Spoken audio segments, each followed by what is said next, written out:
Hello and good evening. Welcome to the wide receiver episode of the Wildcard Devy podcast.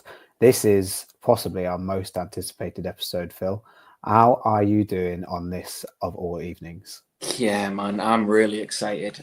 This is the one we've been looking forward to, the one we've teased, the one we've promised. And I listen. I've really enjoyed doing my homework and digging into the tape on these guys. It's been a welcome distraction from busy time at work. We are in peak exam season now for my students. So yeah, it's been all hands to the pump. Hence the reason we're recording a little bit late and releasing a little bit late this week. But it'll be well worth it when we get to sort these wide receivers. How are you getting on, man? Yeah, I'm good. I am good. I'm excited to dive into wide receivers. I'm excited to switch my mind off from a hectic day running a kids club this evening, and dive into what we both agree is for us the most enjoyable position to scout, I would say. Yeah, for sure.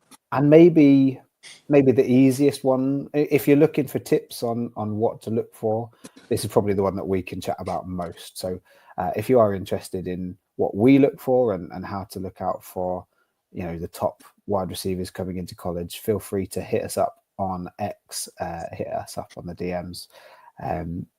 Now, there's not much news this week, Phil. I don't know if you've got any college news. No, not really. In fact, it feels like we're in that time now where spring ball's kind of come to an end. We've got the kind of spring camp news, which we've kind of broken over the last kind of month or so. No, we're going back into a bit of a quiet season, aren't we? I've been looking kind of more holistically, like outside of the fantasy space, and have put together a bit of a post-spring big board, if you like, or power ranking. But no, that aside, like all quiet, man. Yeah, I have to say, I know I'm your co-host. I'm supposed to say nice things, but even if I wasn't, I'd be shouting the praises for that article. It was really interesting, really quality insights, and some tough decisions to rank those top 25 teams. But it's worth the read. So you can check out any of our pages on X. I've been retweeting it, so is the Wildcard Devy show, and obviously Phil is touting his own work, so go and check that out. I want to give a quick shout out as we start the show to a new listener. This is a guy who is commissioning one of my Devy leagues, so I'm very grateful for all the work he is putting in, because he's taken over as commish this year, which is not an easy task. This is Harry Egerton. So I've teased him and said that we've delayed the episode by 24 hours because his pick is coming up.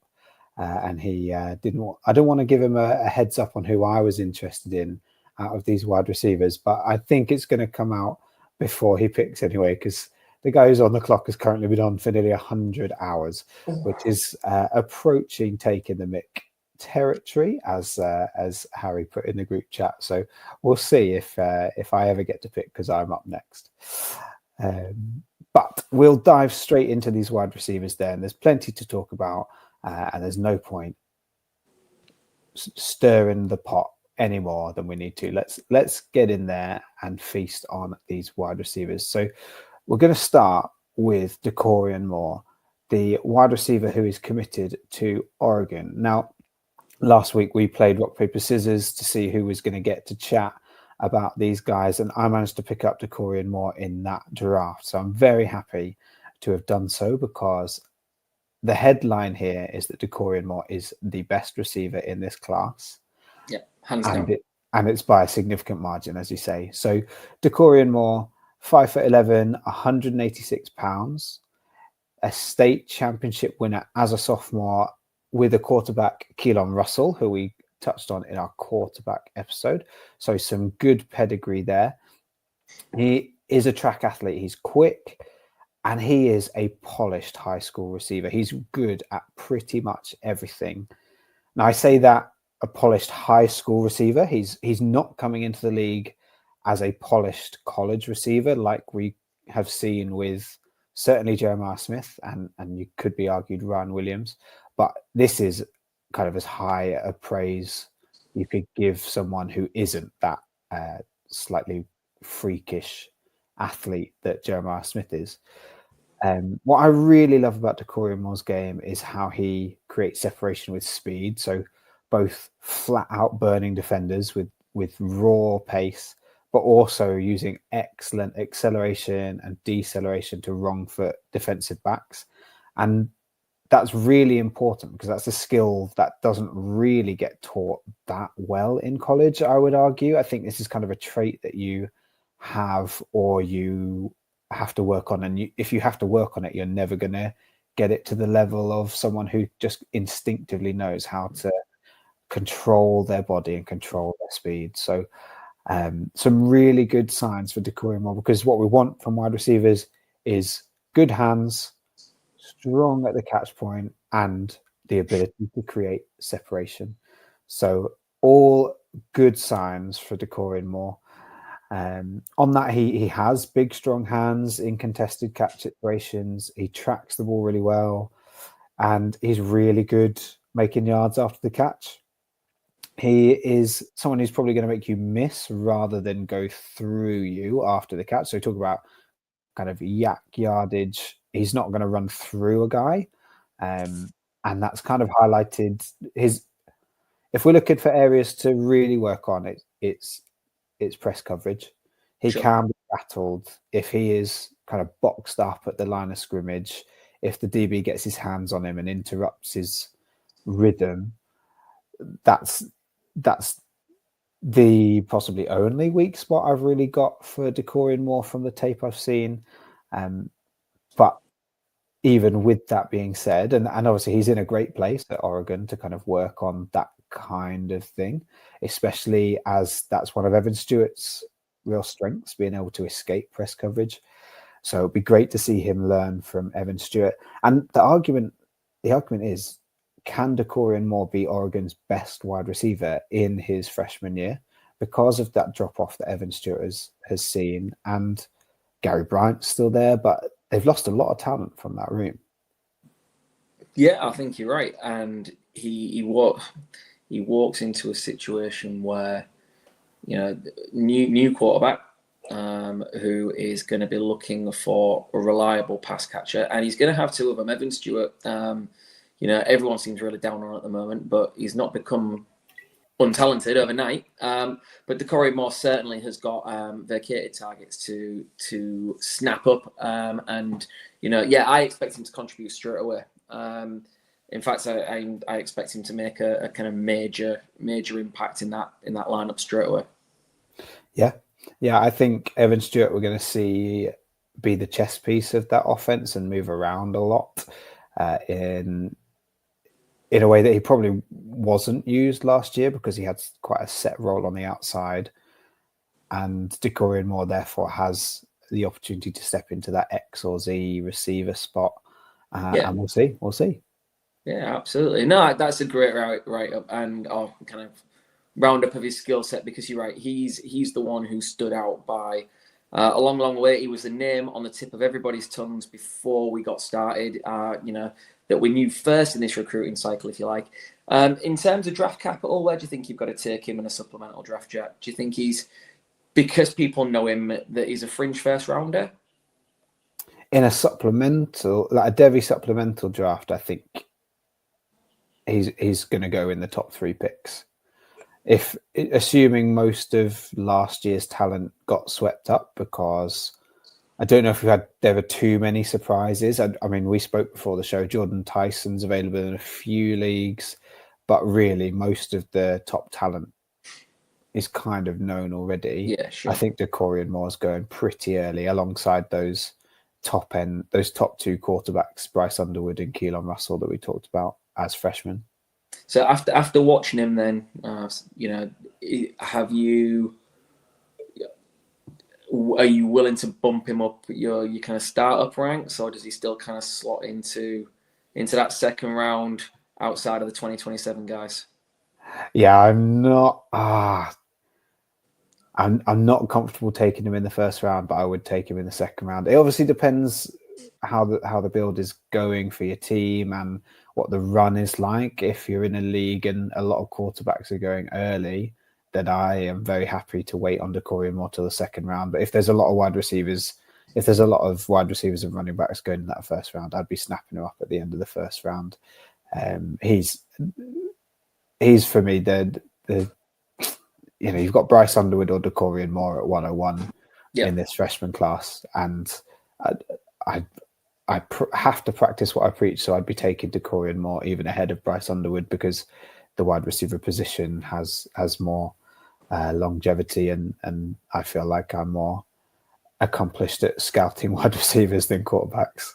Yeah, no, absolutely. Cool. All right, that's Dakorien Moore in the books. There's no surprises here. I think we knew coming in that he was going to be our wide receiver one. I'm going to start by talking about Taylor Taylor. Okay, and I am convincing myself I'm pronouncing this right because it seems to be missing a vowel for me somewhere. I'm pronouncing it Talon. I'll probably swap and flip and choose as we go through. But Taylor has committed to Georgia. He was at. We get hotbeds for high school football, Florida, Texas, etc. Illinois is not really a thorough kind of hotbed for high school football, but that's where he's come from, and he absolutely dominated the kind of Illinois football scene. In his junior and senior years, he had over 1,800 receiving yards and 20 touchdowns. He is an explosive athlete, like really track quick, and it's not a surprise to see that he's a state track champion as well. And yeah, he really brings track speed to the football field as well, which is really, really great to watch. Dynamic player, thrives in open space. Like you talked about yards after the catch threat with Dakorien Moore. That is the big standout part of Taylor's game as well. Like game-breaking ability every time he touches the ball. What's really interesting is how he manipulates defenders in the open field. He is able to entice their step and change direction very, very quickly, and just routinely left people with broken ankles as he like that change of direction and off he went. I think he's going to see the field relatively early in Georgia. Georgia seemed to be committing to a style, bringing Zachariah Branch across, and I think there are certain similarities in terms of how they can be used stylistically, but he's another one a bit like Branch in the terms of you just want the ball in his hands, whether it's screens, whether it's vertical routes, put him in motion, have him on jet sweeps and tosses. Like, yeah, you want the ball in his hands so he can do what he does best, and that's make people miss. In terms of development, lacking a little bit of polish as a route runner. And again, this is something we mentioned off stage earlier. He is undersized. He's going to need some time to develop physically in order to handle a proper SEC schedule, I think. He's got, if he can develop the route running, he has got exciting upside because of what his strengths are in that kind of yards after catch and run after catch kind of techniques. And his top line speed, gives him a pathway to potential. Because ultimately, guys at the NFL level are always looking for speed. And he's got that in spades. So it gives him starter potential further down the line if he can develop the route running.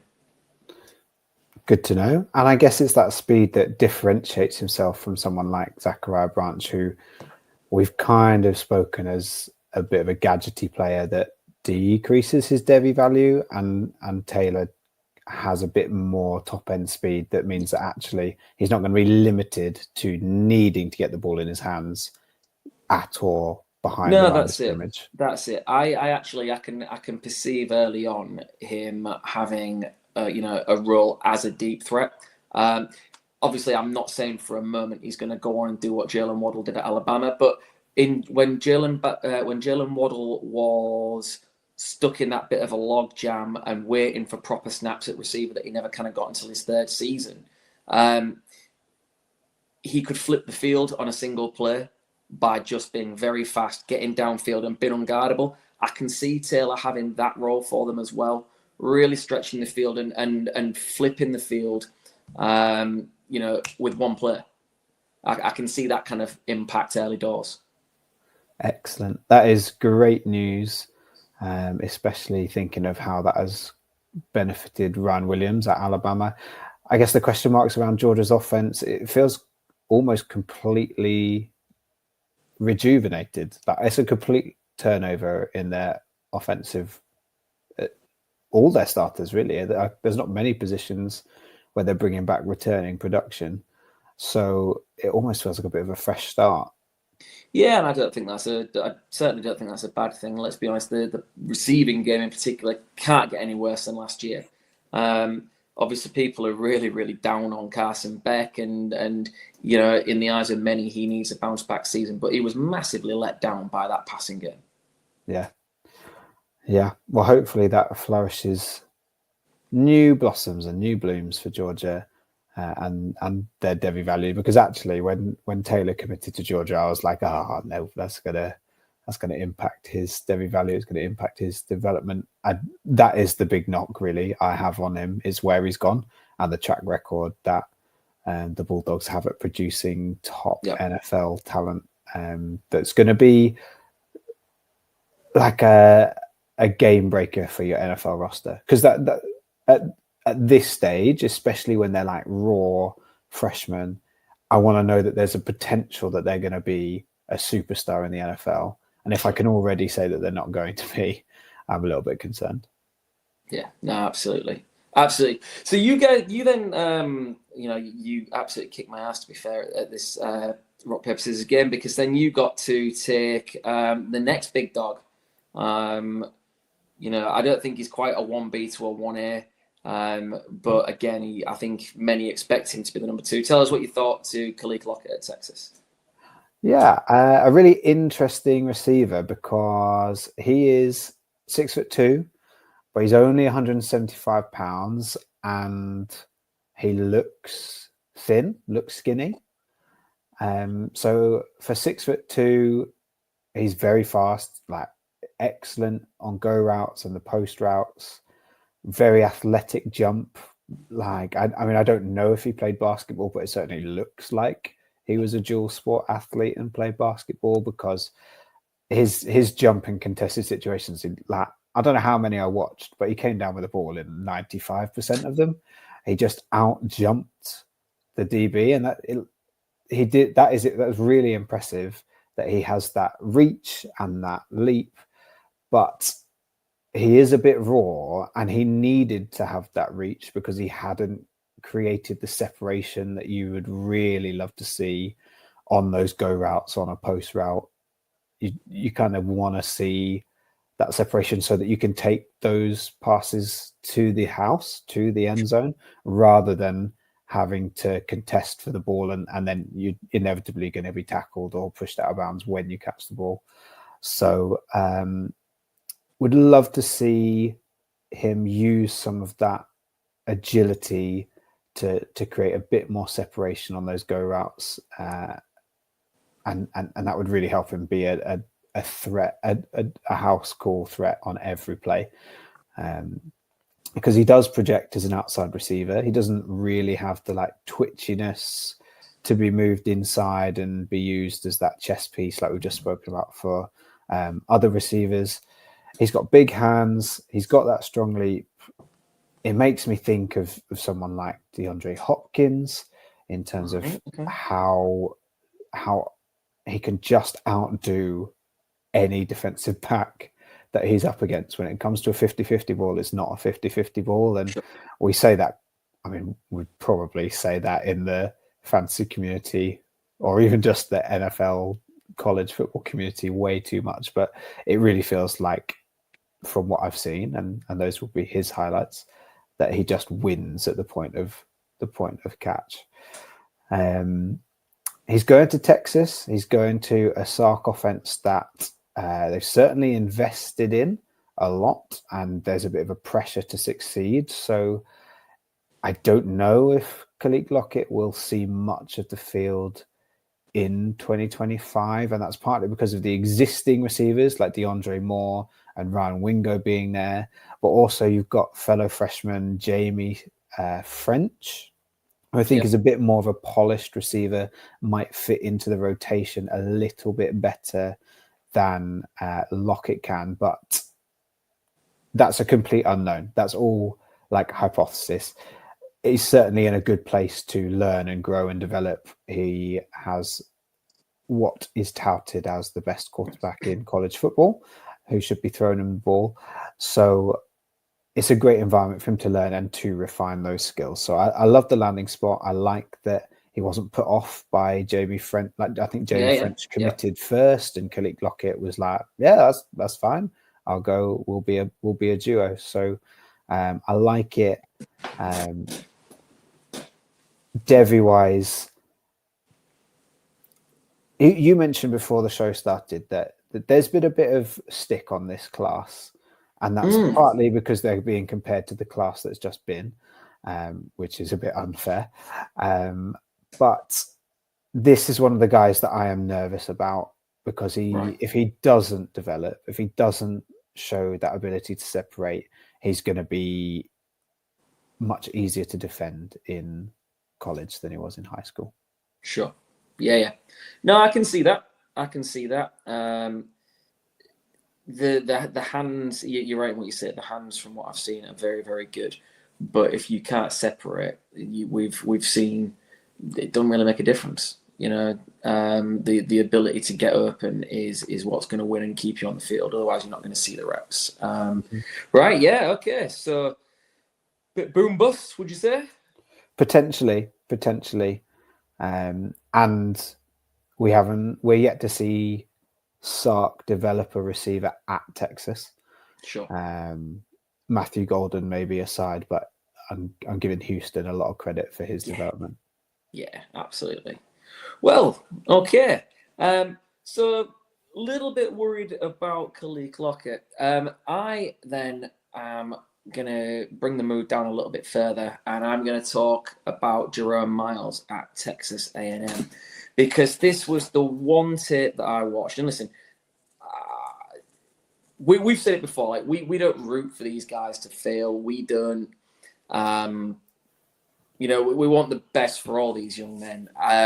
Of course we do, because it's their livelihood, and we're just sat at home watching them.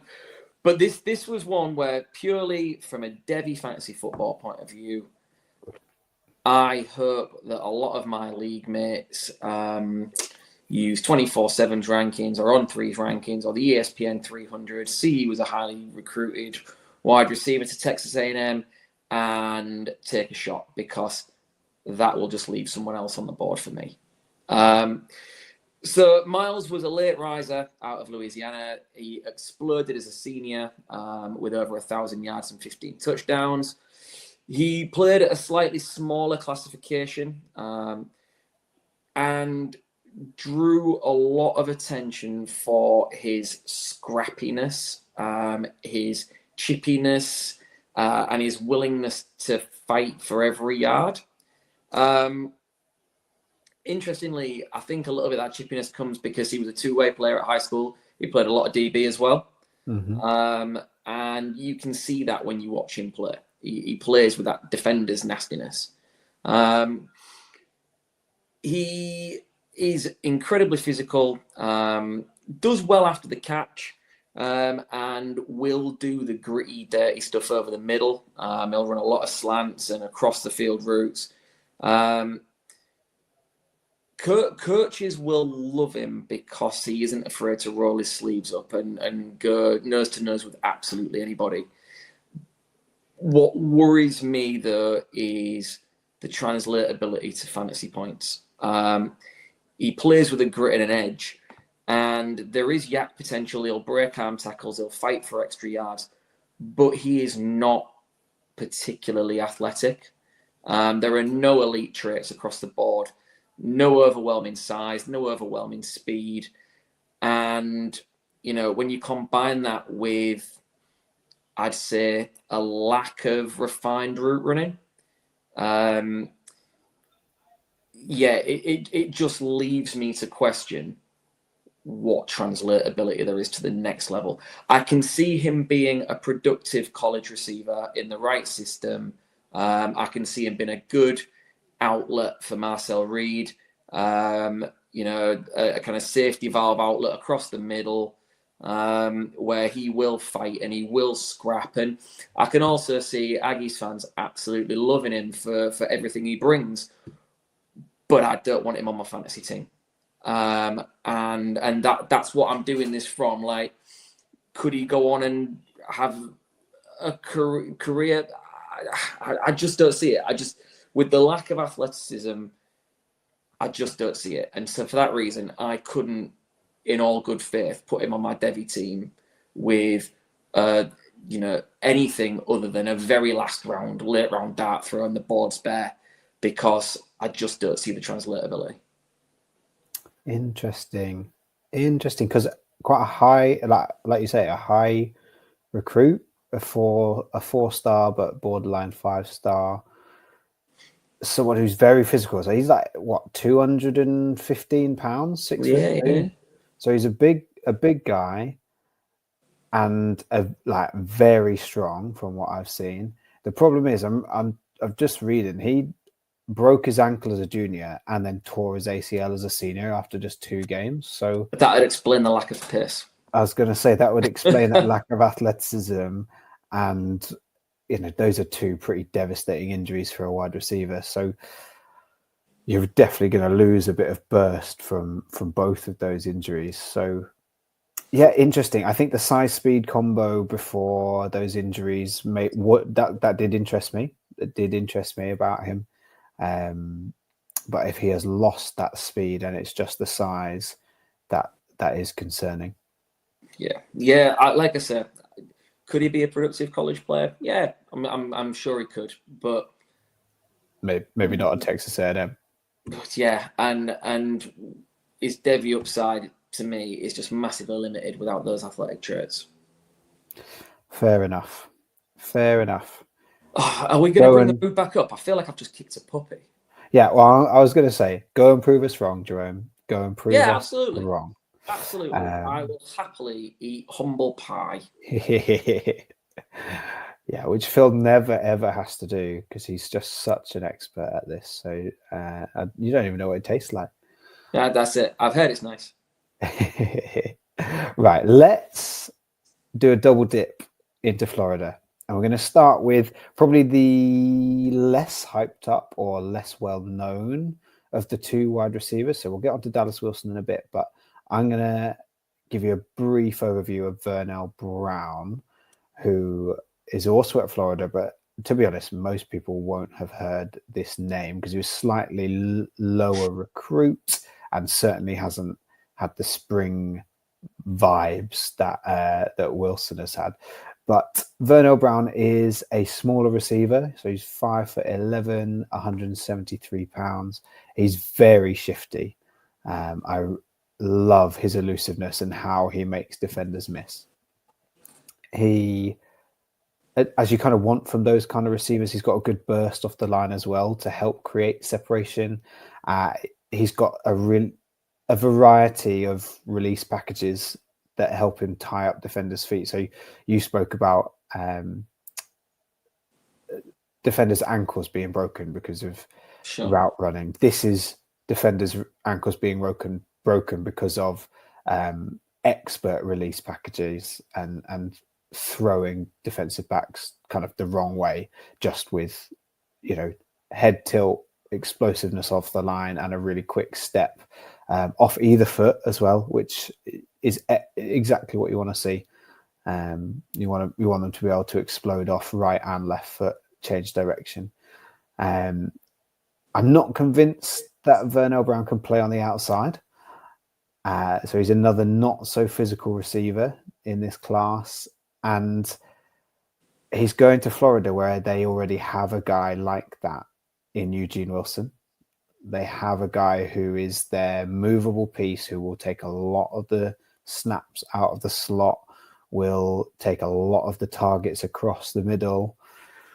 So this guy is likely, with his explosive step and change of direction, his ability to people miss. I think he immediately starts as a punt returner and a kick returner. I think he'll see the field early, which is one of those wide receiver zero theory criteria that we want to see wide receivers hit. So it's not devastating news if Vernell Brown's main role comes on special teams in 2025. But the thing is, Eugene Wilson is coming off an injury, so he's not a guarantee to be a 1 year and off to the NFL either. So it'll be interesting to see whether he can force his way into significant snaps, and if he can, when that will be. Whether we'll be waiting a couple of years on this guy. Sure. Yeah, I'm really glad you mentioned the kind of punt and kick return ability. I see him contributing in special teams almost immediately. I thought he does a really good job of separating close to the line. He can get away in that first couple of steps. I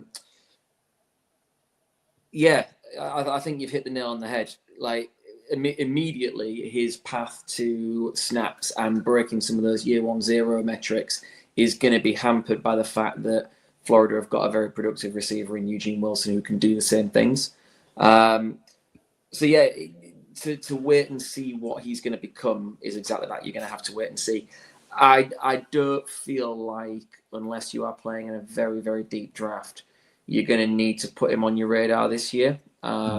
He might be one that you can, if he does manage to see some snaps towards maybe the second half of the season, or, heaven forbid, you don't wish injuries on anyone, but injuries create him a situation where he sees the field, excuse me, or even if he houses a couple of punts at some point during the course of the season and puts himself on the radar, he might be one to save for kind of mid-rounds next year, I reckon. That is exactly what I was going to say. This isn't a guy that I'm going to be drafting anywhere this season.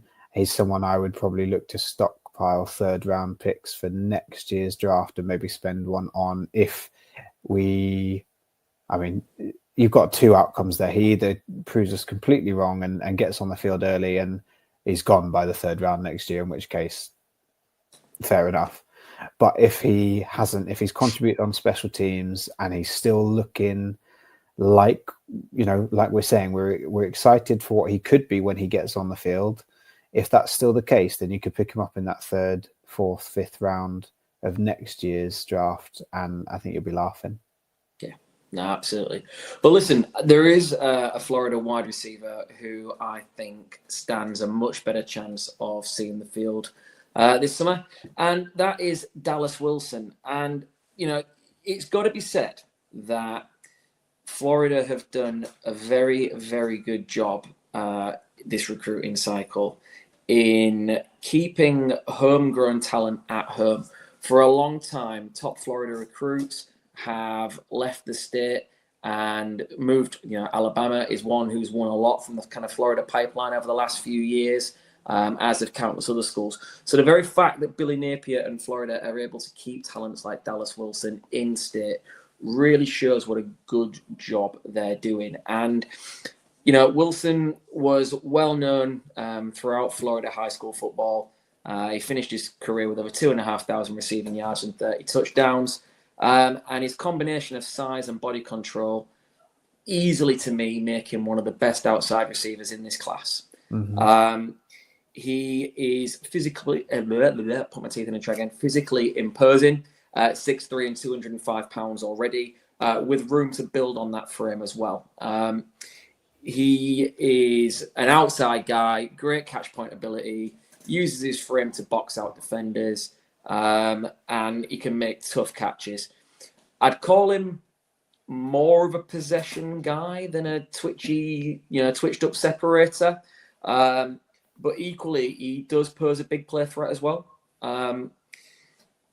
His body type looks like an NFL player already. He's one that you've not got to worry about the size profile.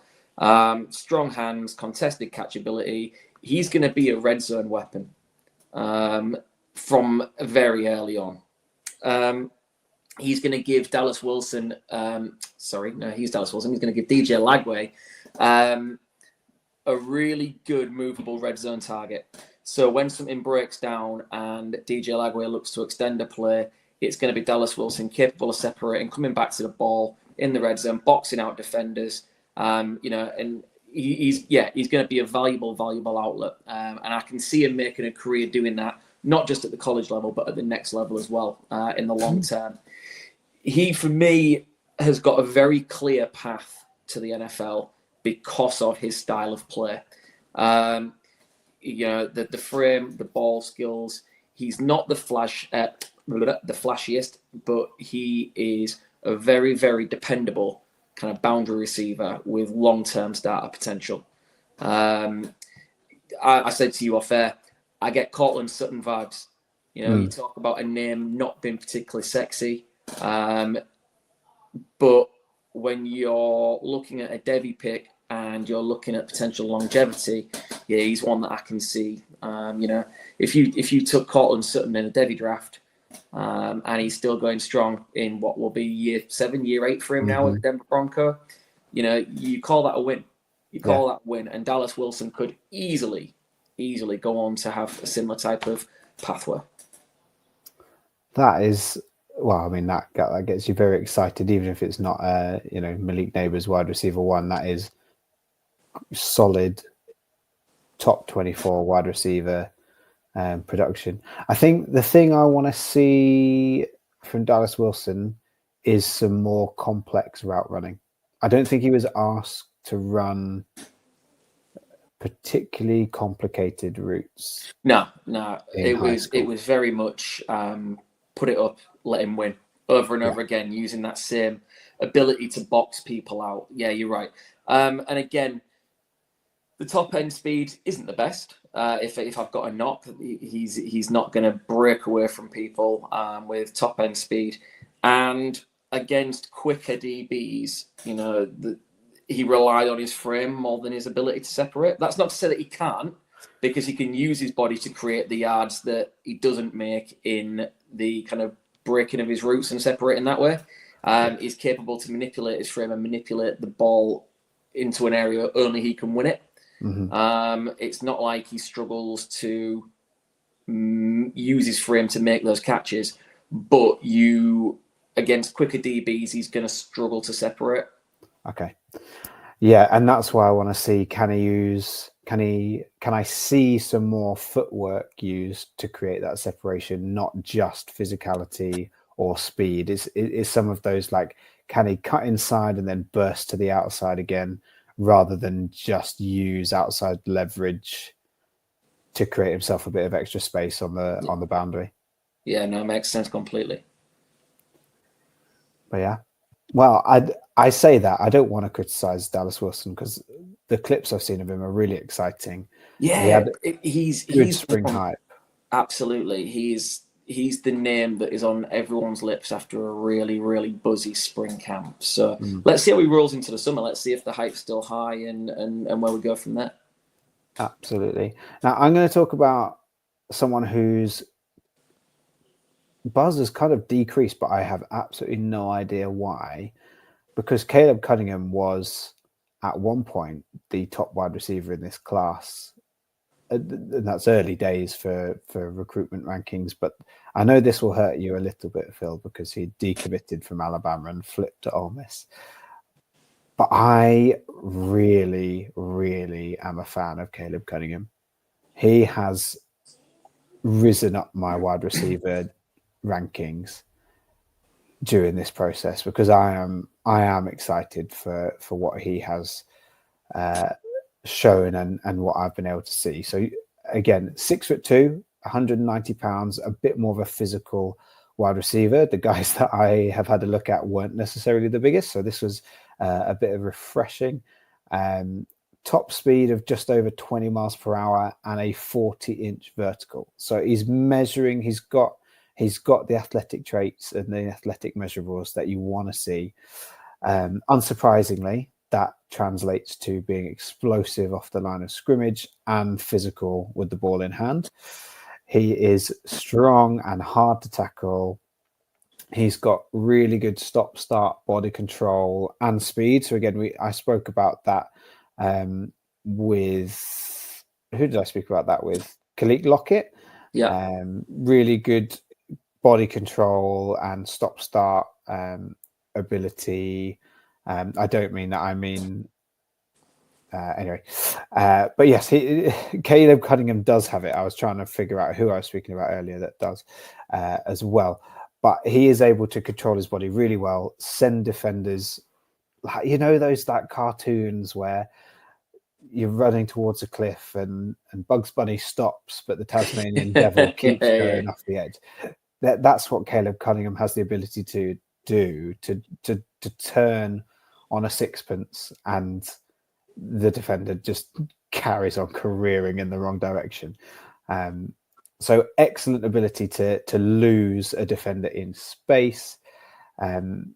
Another one with a less extensive route tree in high school. And to be honest, going to Lane Kiffin's offense, is that going to change much? I don't know if Cunningham's route tree will be that extensive at Ole Miss.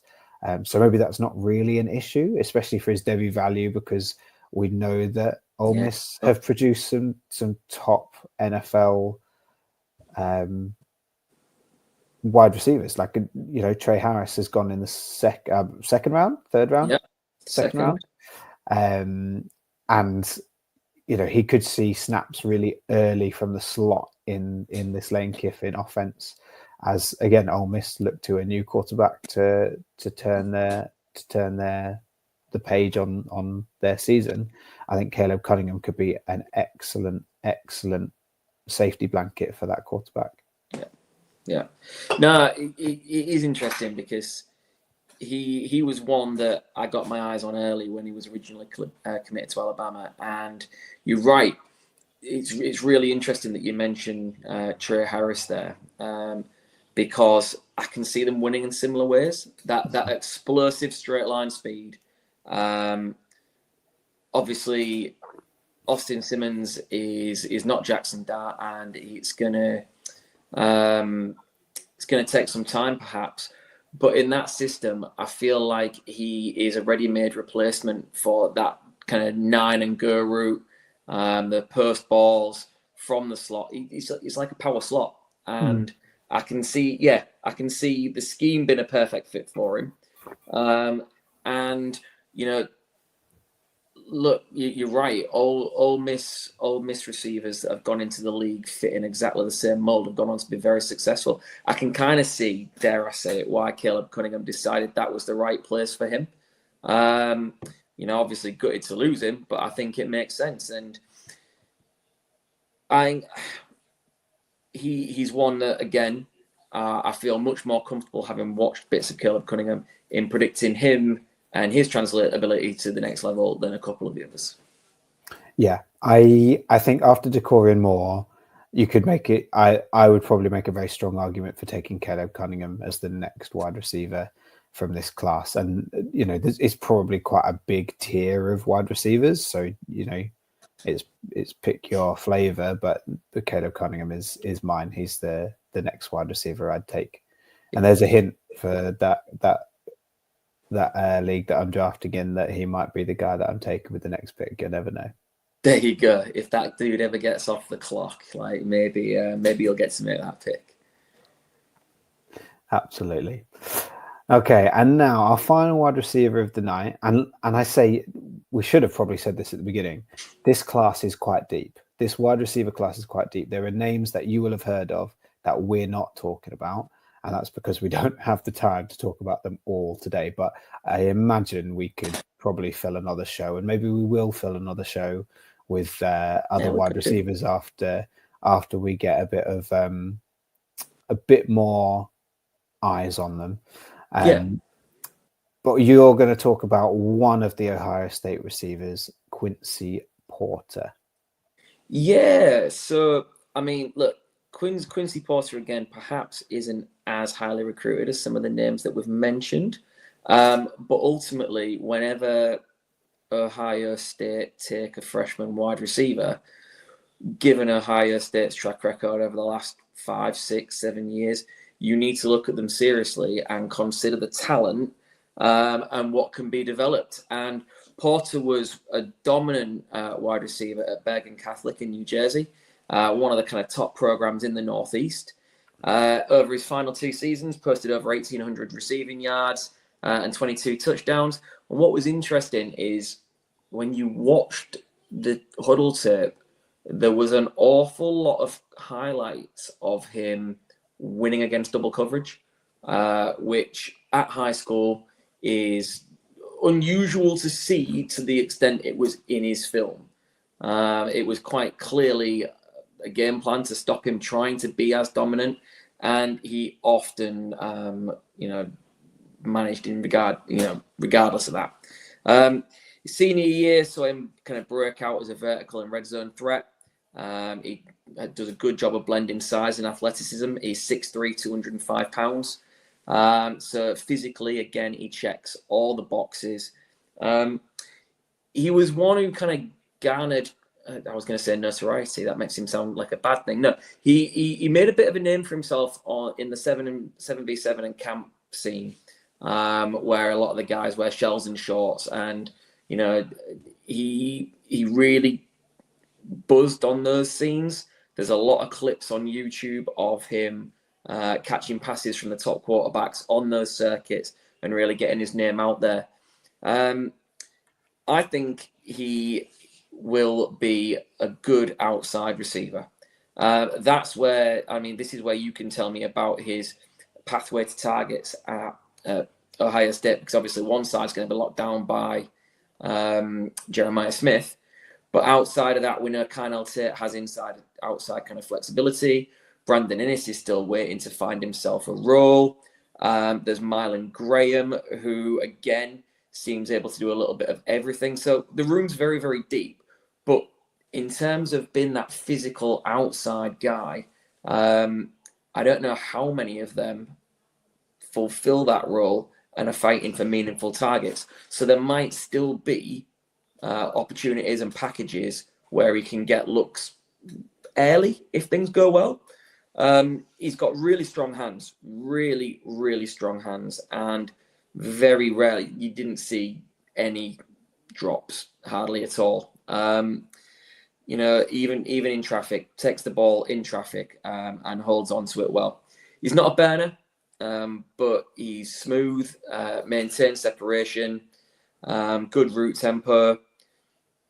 He shows a lot of polish, like some of the other guys I watched. They had traits but weren't necessarily polished. He is, and I can see that being why Ohio State warmed to him and pushed his recruitment rather than some of the others, because of that high level polish in terms of leverage and spacing. He seems like a guy who can be coached up by Brian Hartline, and I think he's got the potential to contribute because of that high polish. Music to my ears, Phil. Absolutely love it. I think, the things that stood out, the two things of Quincy Porter that stood out for me, physicality and his catch radius. He's got a ridiculous wingspan. It's like something like 6'9" wingspan, and he can pluck balls out. There's passes that look like they're heading out of bounds by a couple of feet. He can just snap his hand out and with the magic of the new gloves, reel that in with no problems. I think this is where we preach against helmet scouting, and we're not just scouting the Ohio State recruitment here. It's like you say, it's the well-polished. I think he's got the intellectual side of playing wide receiver. Absolutely. And that is the bit that, like you say, Brian Hartline will be delighted about. And that's the kind of receiver that, you can coach up extra routes in the route tree. You can work on his footwork and fleet-footedness. I don't think Quincy Porter's going to be an inside guy. He's going to probably be an outside receiver. But Ohio State has produced plenty of them in the past. Marvin Harrison Jr. was there, and he went 4th overall in the NFL draft. Now, his freshman season in the NFL aside, he could still be a generational wide receiver he was for Ohio State, and he could be for the Cardinals. I know my mate Elliot is very hopeful of that. I mean, the Cardinals are basically the Ohio State Cardinals now. There's so many Buckeyes on that squad.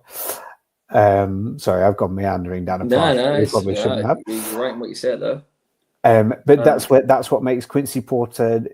It makes him a really high upside pick in your Devy drafts. I think Quincy Porter is someone I want in the 3rd round. That's it, yeah. And you said it there, high upside. It is the upside. It's the floor, it's the polish, it's the coachability. Like you said, don't just helmet scout. Look at the potential for development, and he's in the perfect place to be developed. You're right, outside only. I think if I had a knock when I watched, if he can be knocked off his route early, if someone gets their hands on him, it can kind of knock him out of his route, and he finds it difficult to get back into anything on that play. I'll give you a comp. How about Michael Pittman? Okay. There may be a lack of truly elite athleticism, but there's an intelligence, there's a floor, there's a polish, there's the physicality and catch radius.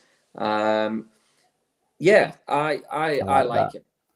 I like that, and if he's got, Michael Pittman's like work mentality is absolutely incredible. So if Quincy Porter puts that kind of effort in, he's going to get paid in the NFL if he has a Michael Pittman like career. Absolutely. What do you see his pathway to targets like? Do you think he's somebody who sees the field this year, or?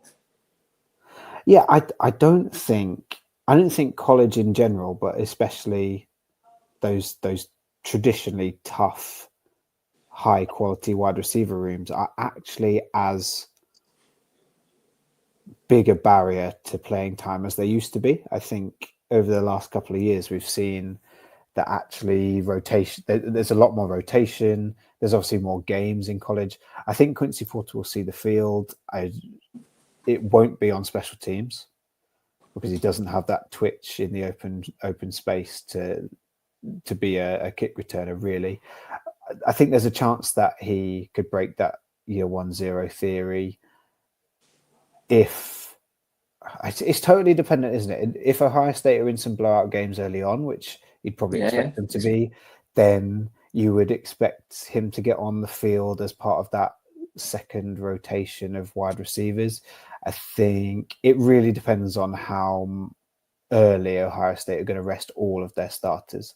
Like, is Carnell Tate going to want to stay on the field because he wants to increase his production as he heads towards the NFL? You're probably going to rest Jeremiah Smith as soon as you can.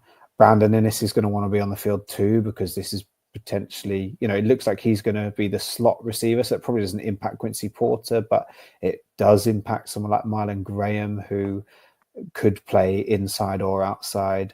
So if Quincy Porter can kind of force his way onto a par with Marlon Graham, then we'll see a little bit less of both of them than maybe you'd like, but that's probably good sharing of the snaps. But yeah, I don't think there's a huge barrier in the way of him getting some significant game time, but whether it will be high stakes, your Penn State, your Michigan, whether he's going to play in those kind of games, your Texas week 1, I don't think we'll see any of him.